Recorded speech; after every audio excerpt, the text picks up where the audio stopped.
Hey, what is going on guys? Danny here, hope you've all been doing well. This is a video that I wanted to post a while back when I did my review of the Viotek GN34C, an ultrawide 1440p monitor. If you haven't seen that video, I'll leave a link down in the video description. Definitely check it out, it's a pretty decent monitor for its price in my opinion.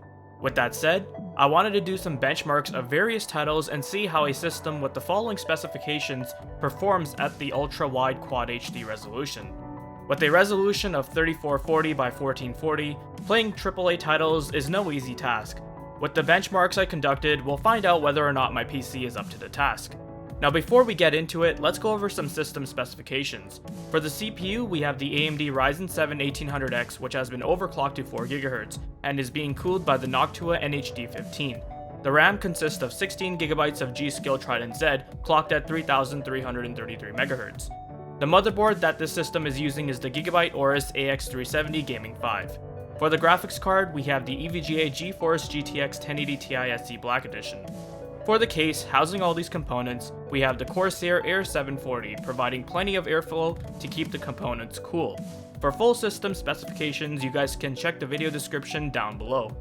Since the system specifications are all out of the way now, let's take a look at these benchmark results. All of the games you guys see here were tested with near max settings, with graphics options such as VSync and motion blur being turned off.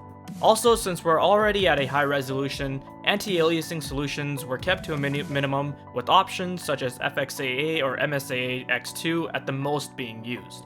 Let's start off by looking at the average framerate results. As you guys can see, the Ryzen 7 1800X and GTX 1080Ti can handle this resolution just fine.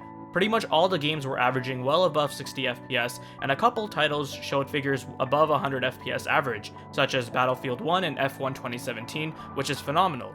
Moving on to the 1% lows, and here the results are still looking pretty good. Most games did average above 60 FPS here, and the titles that did not meet that mark, they were still at least relatively close. With our lowest results coming from GTA 5 and The Witcher 3 at 56 frames per second, which isn't bad at all. Finally, the 0.1% lows displayed some mixed results. Games like BF1, Dirt 4, Rainbow Six Siege should deliver an overall smooth experience.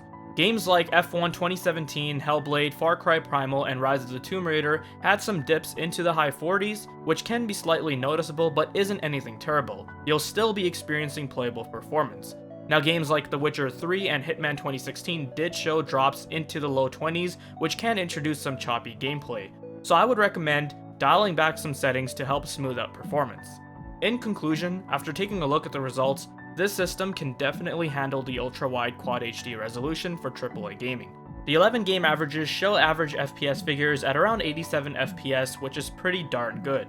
And keep in mind, I did mention that the games were tested using the highest graphical options. So by making some compromises, you'd definitely be able to increase performance higher, which is what I would do if I was using a monitor with a higher refresh rate.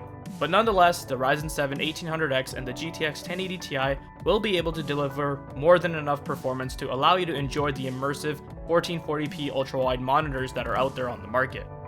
If you guys found this video to be informative and helpful, then press that like button. Leave any questions or comments down below, and if you're interested in seeing more content like this, then make sure you're subscribed. Thanks for watching guys, take care, and I'll see you in the next one.